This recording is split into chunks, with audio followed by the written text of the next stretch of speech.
So today I will talk about Java EE8. The current version of the specification of Java is Java EE7. Java EE7 was finalized a few years ago. So I will spend the rest of the time to talk about Java EE8, the upcoming version of Java EE that will soon be finalized. Having said that, we have to keep in mind that the plan is to finalize all the specification during the summer. So that means that from now until then, things might still change. At the end of the day, it's the GCP expert groups who will have the final say on the API, what features they will provide, how they will look like, and so on.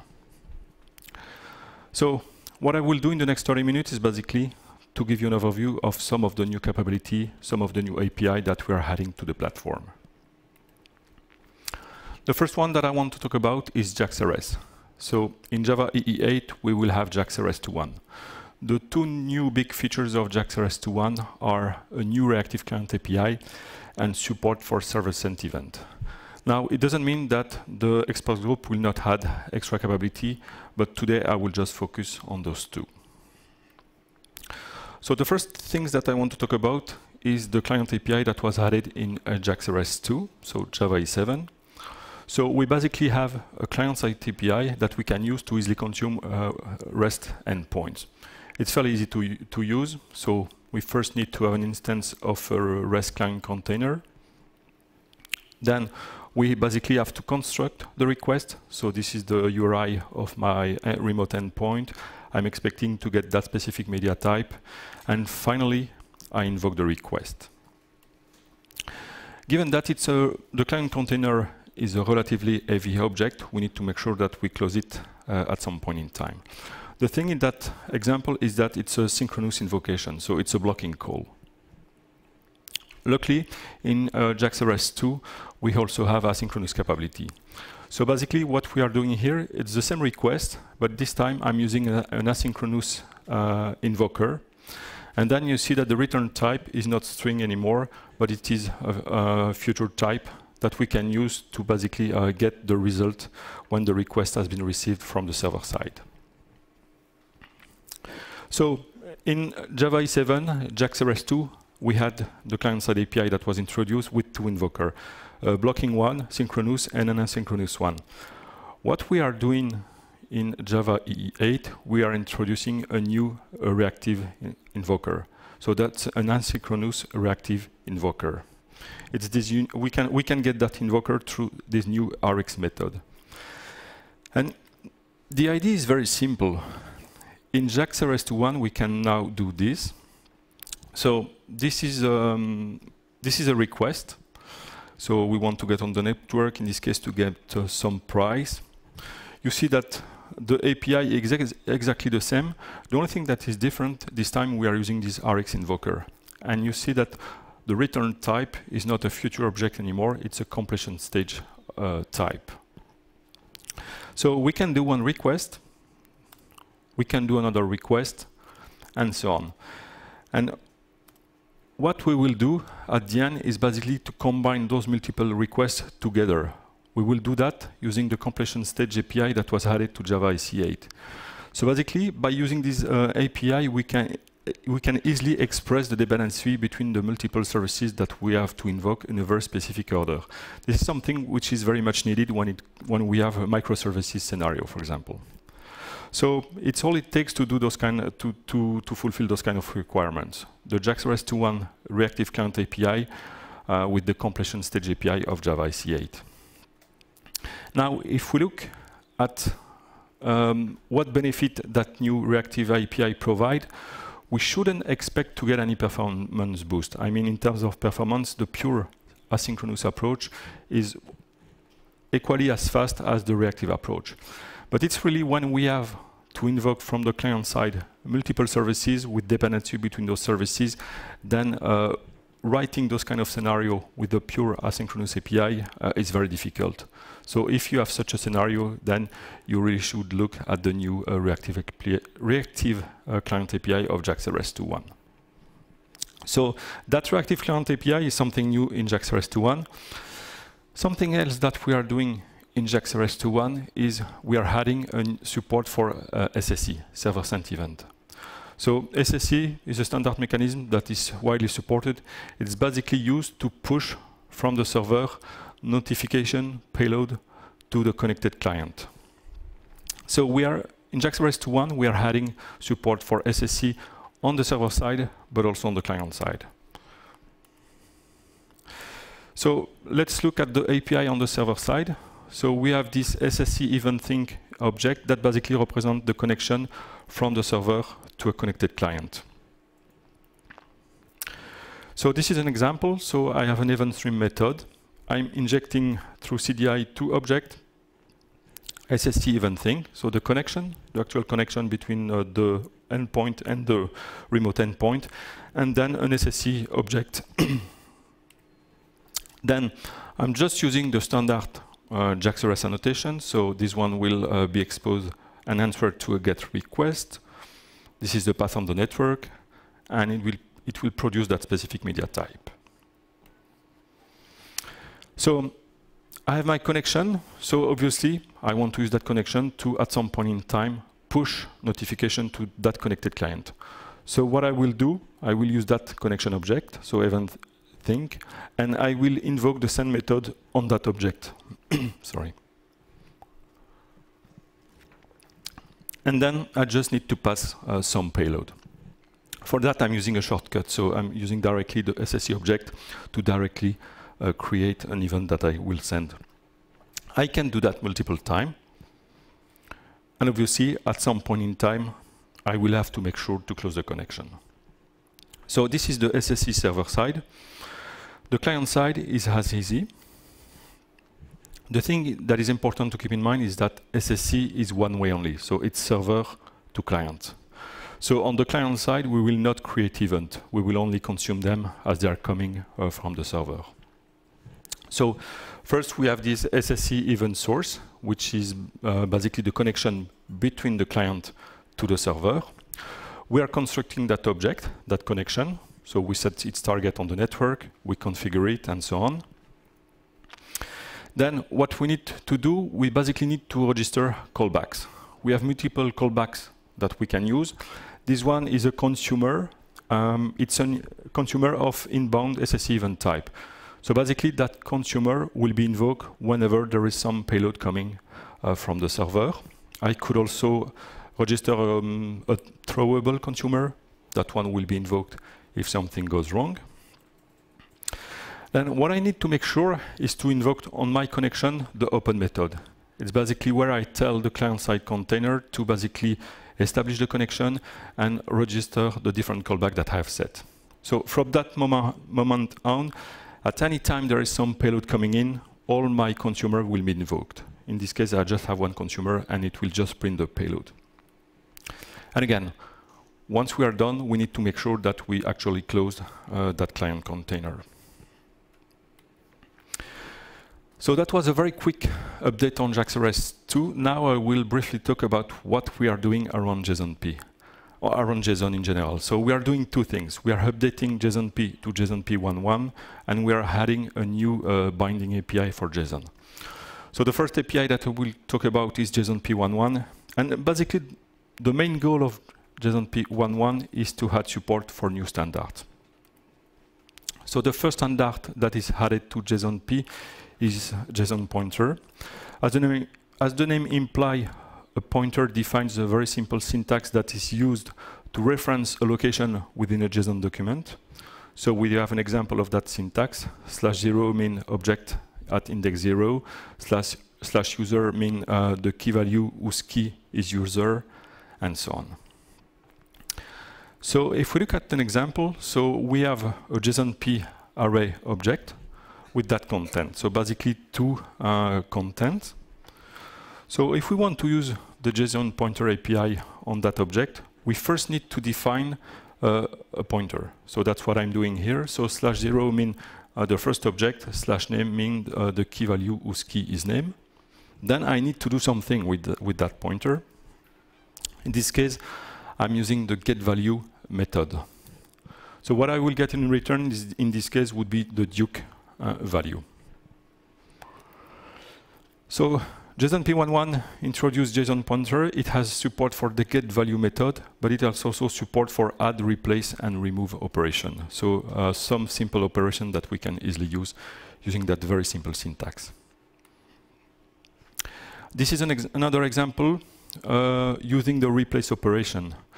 Something important to keep in mind. So we are, in this case, we are replacing one key value within a JSON document. And what we get in return is a new object. Why? Because the JSONP API is an immutable API. So the original object is not modified. We just get a new object. Another standard that is added to JSONP11 is JSONPATCH. Again, the name is very obvious. A patch is basically used to modify another JSON document.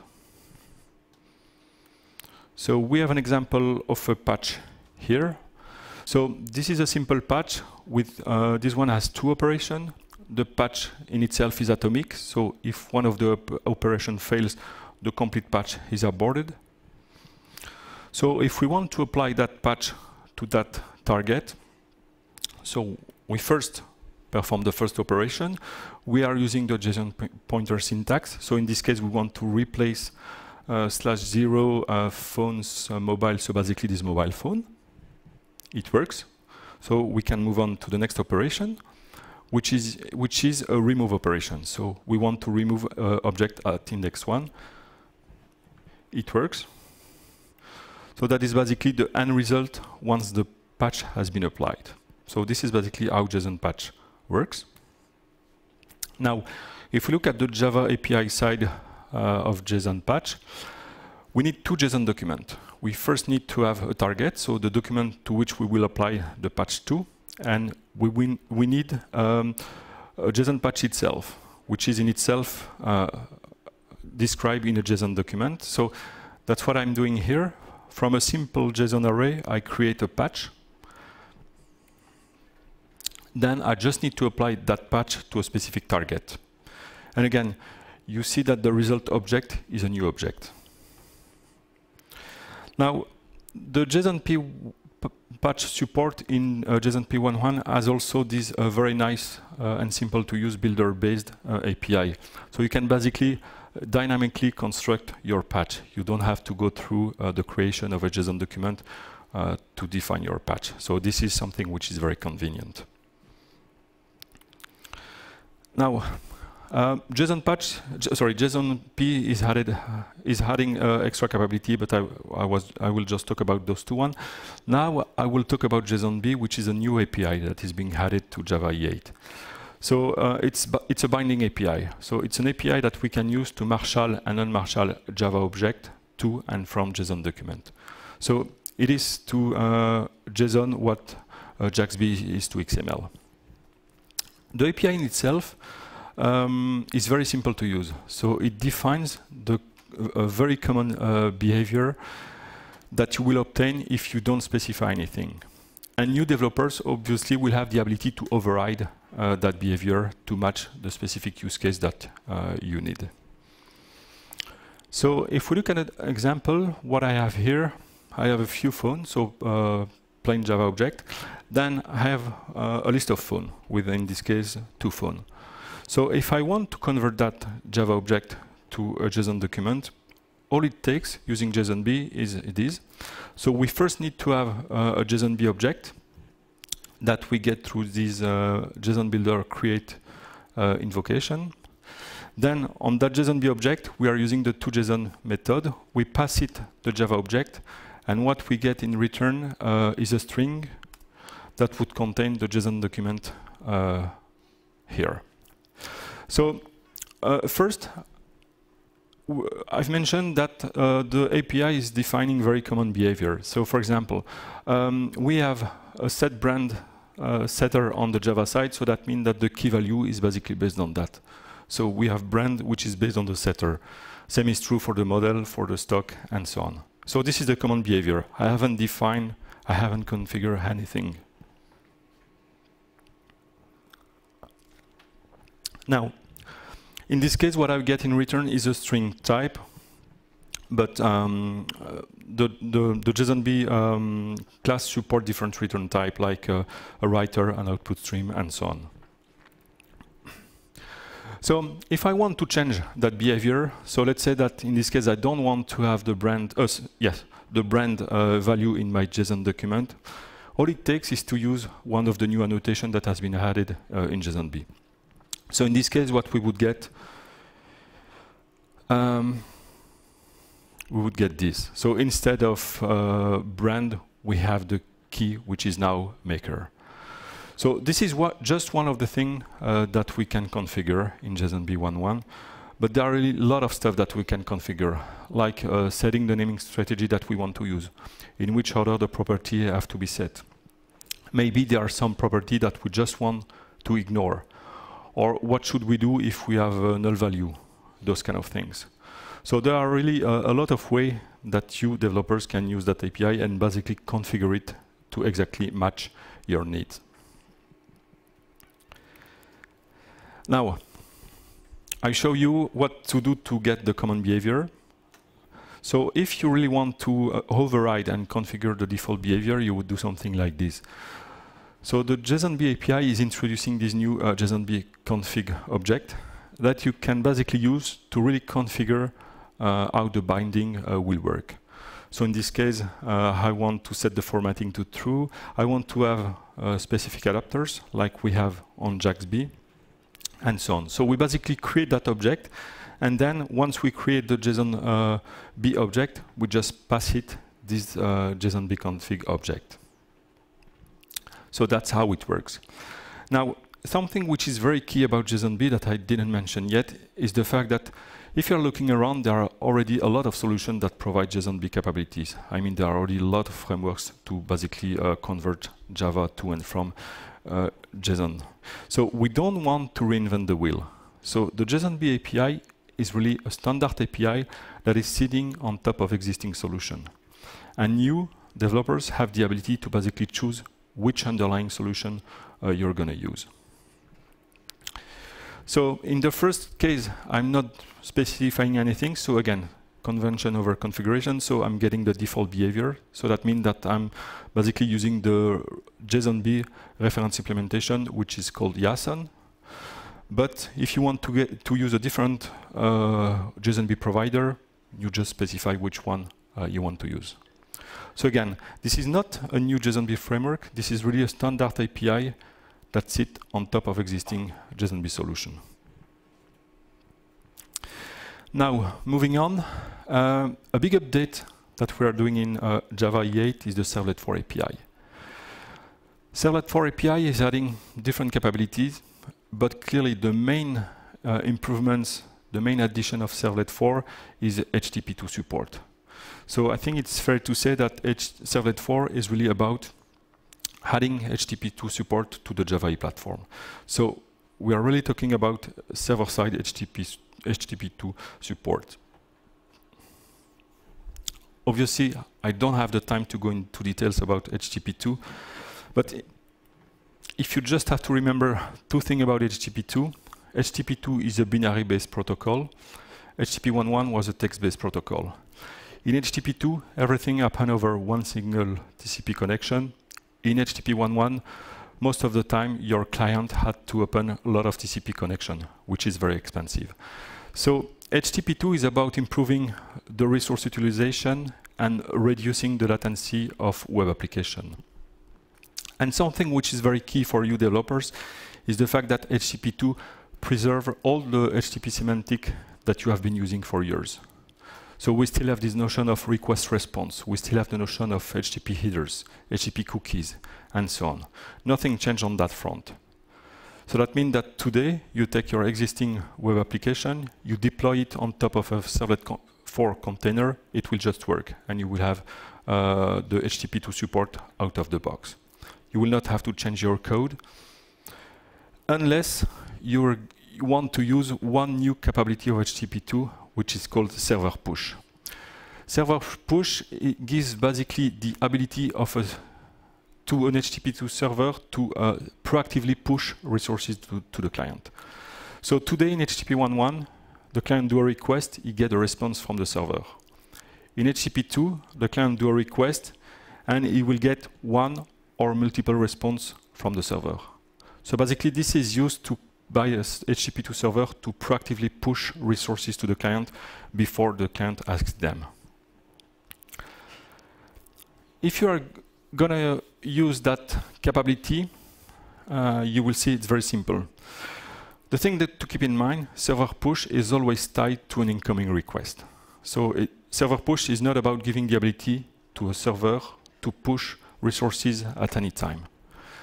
There should always be an incoming request. So that's what we have here. Then for a given request, we need to have a push builder instance. So from the request, I just invoke the new push builder method to get that object. I have the ability to add headers or change headers that will be attached to the response that will be sent to push my resources. Then I need to set the path on the server of the resources that I'm about to push. And finally, I need to invoke the push method. So by invoking the push method, I basically tell my servlet for container, here is a resource that I want you to push. We're not sure if it will be pushed, so we shouldn't assume that it will be sent to the client side. But if the server has the ability to do so, it will push it. So you see that it's fairly easy to change your code to support server push. Now let's talk about another API related to the web front in Java 8. That is JavaServer Faces. In Java 8, we will have JSF 2.3. JSF 2.3 is basically about adding a lot of new features that are very convenient if you are a JSF developers. For example, we have a new WebSocket component that you can use from your JSF application to push using WebSocket payload from the server to the client side. And you don't have to deal with any WebSocket API. In JSF 2.3, we also have an improved integration with CDI. We also have support for the Java SE date and time API and so on. So if you are JSF developers, there are a lot of nice things coming in JSF 2.3. Now let's talk about CDI 2. So CDI 2 is one of the two API that is led by Red Hat. So Red Hat is the specification lead for that API and another one. Now, if we look at the goal of CDI 2, they are not that much interesting for us Java developers. Why? Because CDI 2 is basically about boosting the adoption of CDI outside of the Java ecosystem. So if you look at CDI, it's a rich API basically. It has dependency injection, it has context-aware capability, it has an event mechanism, it has interceptors, and so on and so on. So that means that if you want to use CDI on top of Java SE, at the end of the day, just the CDI container might be bigger than just your SE application. So the CDI expert groups would like to solve that. What they have done, they have split the specification in 3 sub-specifications. So you have CDI core. Based on that, you have CDI for Java SE, and then you have CDI for Java EE. That's obviously what we are consuming. We're using all of CDI. They have also defined a standard way to bootstrap a CDI container for Java SE. Again, for us, it's not really that important because all of that is being taken care of by the Java EE application server. But clearly, the fact that CDI 2 is very Java SE oriented doesn't mean that there are not new capabilities for us Java developers. So what we have in CDI 1.0 is a very simple to use event mechanism. We first inject an event, then to produce an event, we just invoke the fire method on that event. We have the ability to attach some payload. And what we'll have somewhere else in the application, we'll have at least one observer. And all it takes to specify that this method is an observer, we are just using the @observer notation. You can have one or multiple observers. The thing is that if you have multiple observers, you don't know in which order they will be invoked. This is now solved in CDI 2. You have the ability to set the ordering of the observer. The thing to keep in mind is that lower the number is, higher the priority is. So that means that this one, 10, will be invoked before 20. So this is a pure synchronous behavior. So that means that the producer and the consumer are basically invoked in the same thread. But what we also have in CDI2, we have a fully asynchronous behavior for event. It works exactly the same way. The only thing is that we are using this new fire async method to basically say this is an async event. And then on the consuming side, we are using this new @observed async method annotation to specify that this method is an async observer. So very easy to use. Bin validation is another API that is led by Red Hat. There are two focuses in bin validation too for Java EE8. The first one is to embrace all the new Java EE8 capabilities, like being able to do constraint validation using the new date-and-time API. Being able to apply validation on all the elements of a collection. So we don't want to apply the validation on, let's say, a list, but we want to apply the validation on all the elements of that container, so all the elements of list. Support for the optional wrappers that was added to the SE8. Repeatable annotation is something which is very convenient for bin validation. So now we can apply multiple time constant validation without any tricks, those kind of things. So that's the main focus of bin validation 2. And the expert group is also working at adding new constraint validation. So, for example, not empty, not blank, email, positive, negative. So additional constraint validation that at the end of the day will simplify our code. So the last API that I want to talk about is this new security API for Java EE. So it's a new API that we're adding to Java EE. The fact that we're adding an API, a security API to Java EE doesn't mean that Java EE was not secure. The thing is that Java EE was secure, but it was sometimes very difficult to use those security capabilities. For example, in Java EE, we have since a long time JSONP, which is a very difficult to use API. So what we are doing in Java EE8, we have a new authentication mechanism that is very simple to use, and it basically shields you, it hides you all the JSONP complexity. So that's something which is quite nice. Something else, for example, that is being solved by this API is the fact that today in Java EE, there's no standard way to add a user or configure a user.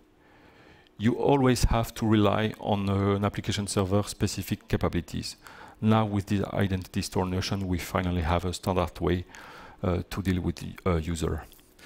And last but not least, we also have this notion of security context. So again, if you look at the different API of Java EE, a lot of them have security capabilities. For example, in the servlet API, in the GB API, in the WebSocket API, we have the notion of a user, of a role. But the way you specify user in one API is different than in the other one. So this is basically what the security context is trying to solve. Provide a standard way to unify all those API across the platform. So, wrap up. Java EE8 is really about modernization of the platform on one hand and simplification of the platform on the other hand. So we basically want to make the platform more easy to develop with. But we are also adding new standards that are relevant, like HTTP2 or JSON. We mentioned a few JSON-related standards and so on. So this is basically what we mean by modernization. This is still work in progress. The plan is to finalize all the Java EE8 specification in July, probably end of July. Shortly after that, we will have a Glassfish 5, which is the open source reference implementation that will also be available. Having said that, today you can already have access to all the specification. You can already have access to basically most of the reference implementation because all of that is done outside of the firewall. And in fact, we have recently moved all the Java EE development and the Glassfish developments to GitHub. So just go to github.com/Java EE, and today you will already have the ability to play, for example, with the Servlet for API. the CDI2 integration is coming in Glassfish 5. It's not yet prime, but it will be there in a few days, and so on. And the reason for that is that we want to get your help. We want you to get your hands on all those specifications. We want you to test Glassfish 5 and so on, to make sure that if something is broken, you provide us feedback in time. I mean, we still have a few weeks to fix things. So if something is wrong, it's better to know it now than telling us in July that something is indeed wrong. So with that, arigato. All right, so before you leave, David, I have a problem with all these stickers. So while Kirk Pepperdine's setting up, let's take a couple questions for David, if anyone has something they'd like to ask him. So who needs a sticker? I'll ask the first question. You can't have a sticker. Sorry, no stickers for Canadians. So anyone want to ask David a question? This is easy. You ask him a question, he has to do all the talking.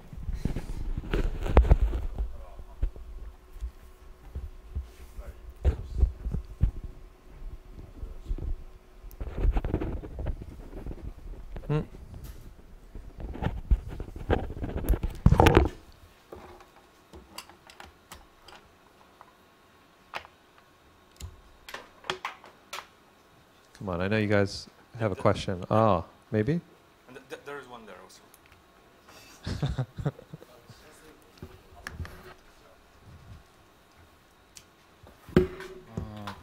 Can we use some JSON features of Java EE outside of Java EE 8? I mean, So I think JSON builder and JSON binding seems handy. So I've talked about JSON. So in JSONP 1.1 we are adding support for like that. So I've mentioned JSON pointer, JSONPATCH. There's a third standard that we are adding, which is JSON merge patch. It's a different way of applying a patch. We are also adding support, for example, for JSON collectors. So that means that you can use the Stream API and do the final operation, so the collection will return JSON object. We are adding support for JSON big data, so if you have a very large JSON object that you want to work with, you have the ability to basically define some kind of subset of that object to make sure that it will work. My question is, can we use JSON related APIs without Java EE dependency? Yeah. So you can use the JSONP API in Java SE and the JSONB API on top of Java SE as well. So there's nothing. Well, it has been defined as part of the Java EE platform, but it works perfectly on top of Java SE. The only thing is that if you are doing that, obviously you need to embed the JSONP reference implementation in your application. So yeah, that works. Good question. Applause.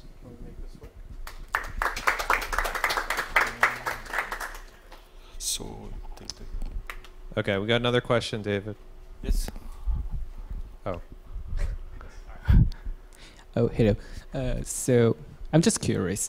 I'm not sure whether this is at all useful or not. So I just want to know, is it possible, or are you planning to separate the security API you're adding to Java EE? So, well, are you asking if we can use the security API outside of Java EE? Yeah. Not really. This is one of the API that is very tied to the Java EE platform itself. So Okay. in this case, it wouldn't make sense to try to extract the API from the platform. That's why its name is Security API for Java EE. We want to make sure that there's no doubt about that API. This is really for Java EE. So it's one of the few API that you can't really use outside of the platform. So the reason I was asking this question is that, at least what I know, the Java EE is highly tied with HTTP, isn't it? So can you? So as far as what I know, Java EE is highly tied into HTTP. It's a web server. The thing is that most of the time, yes, you are consuming Java EE application through servlet, but I mean, you can also consume those applications through Jaxrs, which is kind of HTTP, but I mean, or GMS, for example. I mean, it's not just HTTP. Okay. But for example, what this new authentication mechanism that we're adding to the security API is specifically targeting the web authentication. Oh, so it's outside of servlet, but it's a part of the Java EE platform. Sorry. Yeah. It just makes those two. Oh, thank you. All right, good job. Applause. Okay, and I think we should